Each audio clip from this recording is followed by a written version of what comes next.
Hey, it's your boy, and welcome to another installment on the MITCH channel. And well, today I bring you the most recent hack broad that has come to my attention, a THOT of the highest proportions. Somebody who, let it be known that if you ever meet someone like this in real life, run for the hills, do not engage, go away, walk away, it's not worth it. Just walk away.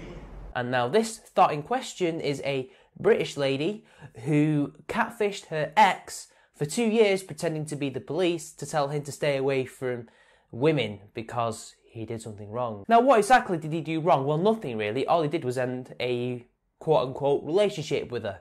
But let's get into the article, shall we? Woman, 21, posed as police officers to convince her ex-boyfriend he was banned from speaking to women and going to the pub in elaborate 2-year catfish scam. A jealous woman who posed as fake police officers to control her ex-boyfriend and to even stop him from seeing other women has been jailed. Lauren Adderly, 21, used sophisticated catfish-style behaviour to convince her former partner Mitchell Lloyd, 22, he was part of a police investigation. I mean, just look at that. The eyes tell you all you need to know.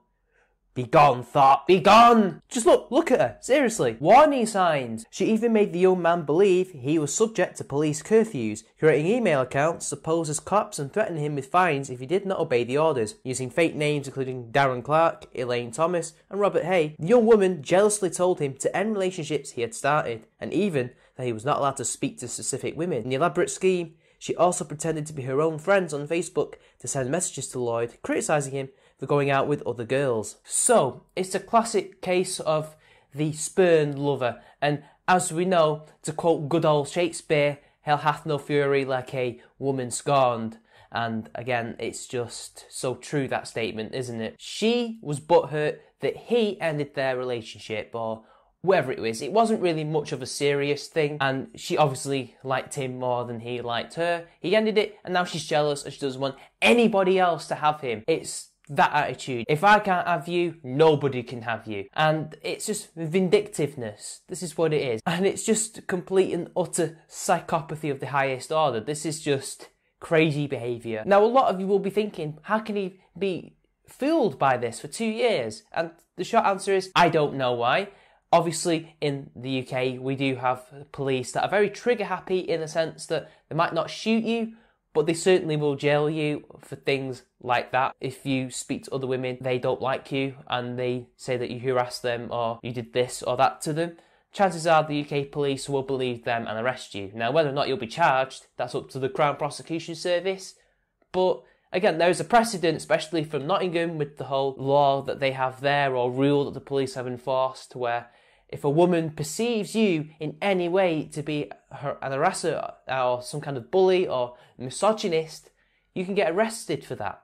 Essentially, it's outlawing speaking to a bloody woman, elevating them to a higher class. So again, this guy probably sees that happening and thinks, oh, maybe this is legit. And maybe she's also very good at pretending to be cops. Maybe she basically created these email accounts to make it look official, so maybe he was fooled by that. But again, as we know, and as in a lot of videos are pointed out, he really should have checked up on this straight away. And those of us who are a bit more eagle-eyed would notice that it is pretty fake from the get-go. Sentencing, recorder Peter Rauch, QC, said, I do not know what was going through your mind in December 2014, but at that time, you decided to deliberately adopt the persona of a police officer to contact Mitchell Lloyd. At that time, he did not want a relationship with you. For 2 years, you controlled Mitchell Lloyd's life to the extent that you told him where he could go and who he could go out with. And again, that's the thing, controlling his life, making it hell, because he dared to end the relationship. Everybody would be outraged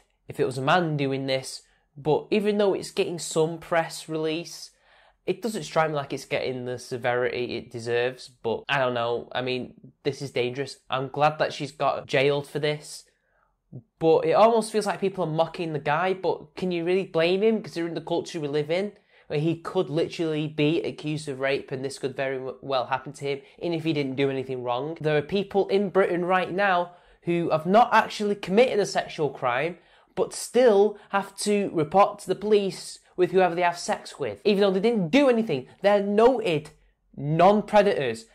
It is well known by the police that these guys did nothing wrong, but they're still having to live life as a sexual predator who's being under surveillance, even though they're not. So can you blame the guy? The threats even included fines of about £3,000 if he did not obey. The couple had met through mutual friends during a night out, with their brief sexual relationship ending after 2 months in 2014. But in a victim impact statement, the young man said that he had felt pressurised and blackmailed for 2 years after the relationship. At one point, Shrewsbury Crown Court heard the young woman had even threatened to kill herself with a pair of scissors, later telling him, "No one can ever love you like I love you, kiss." And that's the thing. Not only was she blackmailing him through the use of aliases, but also herself, threatening to kill herself. And some people say, oh, just leave her, she doesn't mean it. Well, you don't know if they mean it. That's the point of that threat. They might not mean it, but you never know. They might actually attempt to off themselves. But again, the actual right thing to do is to leave, because their life is not in your hands. You're not responsible for them anymore. Or were you ever responsible for their life in the first place? Recorder Rauch told her these are serious crimes, as he could not live his life properly during the 2 years that you committed these offences. You did that for your own benefit, whatever that may have been. That's true. I'd also add it's for revenge and to stop other women from having him as well, because she is jealous and vindictive. It wasn't until the young man told colleagues at work about the curfews, including one that told he was no longer able to go to a public house he had taken his mother and sister to, that he alerted police. Genuine officers were immediately able to deduce that the emails were fake and trace them back to Adderly. Paul Smith, defending, added, perhaps the key point in mitigation other than the early plea is her age. She was 18 when the offences began back in 2014. She has no previous convictions and has taken full responsibility for what she did. You see, with women, there's always these excuses. There's excuses, excuses, excuses. Oh, they were young. Oh, they never had any previous accounts before.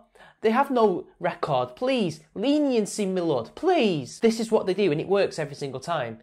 And again, she was 18. She wasn't 16. She wasn't 14, she was 18. She's an adult. She was a full, responsible adult. At 18, you pretty much have full legal rights in this country. There's pretty much nothing you can't do other than go to over 21 clubs, which are few and far between anyway. We're talking about an adult woman, not a little kid. 18-year-olds are entrusted by the state, by society, to be fully responsible for themselves and their actions. And of course she's going to take full responsibility. She wants a lenient sentence, doesn't she?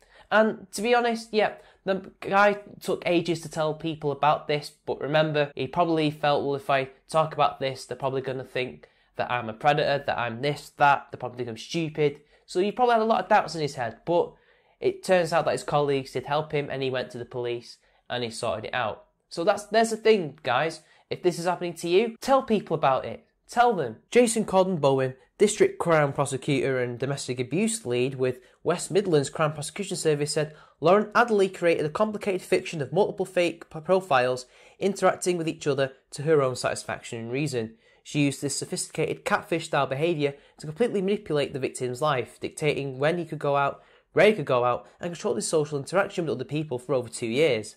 The impact her actions had on the victim's life cannot be understated, and I would like to pay tribute to him for helping bring Adderly to justice. And that's the end of the article, and isn't it interesting that a domestic abuse lead was used in this case? And this is essentially what it is. Even though they weren't really together, it is a form of domestic abuse because this woman was intimate with him for about 2 months. So it stands to reason that yes, this is what it is. She's trying to actively destroy his life or control it. I don't know what else this could be. So what can we glean from this? Well, the crazy people out there who will try to control your life because they're jealous and vindictive. And it also shows that this is the state of the culture that we live in, where men can genuinely be fooled by obvious catfishes like this. Normal men know that their word isn't going to be taken over a woman's if he's accused of rape, paedophilia or anything like that. The man is basically a walking target for any false accusation or behaviour like this, because she can just pretend to be something like that and the man will think, oh shit, I've not done anything, but now they think I've done something and there's nothing I can do because I will be sent to prison, or at least have a very high chance of going to prison or having some kind of punishment dealt upon me. That is essentially what she was taking advantage of, and she probably knew that as well. And also, there's a great way to essentially get away from all this. And that is, join the Night's Watch, baby. Join the Night's Watch. And that's the end of the video, guys. It's been your boy, and I'll see you later.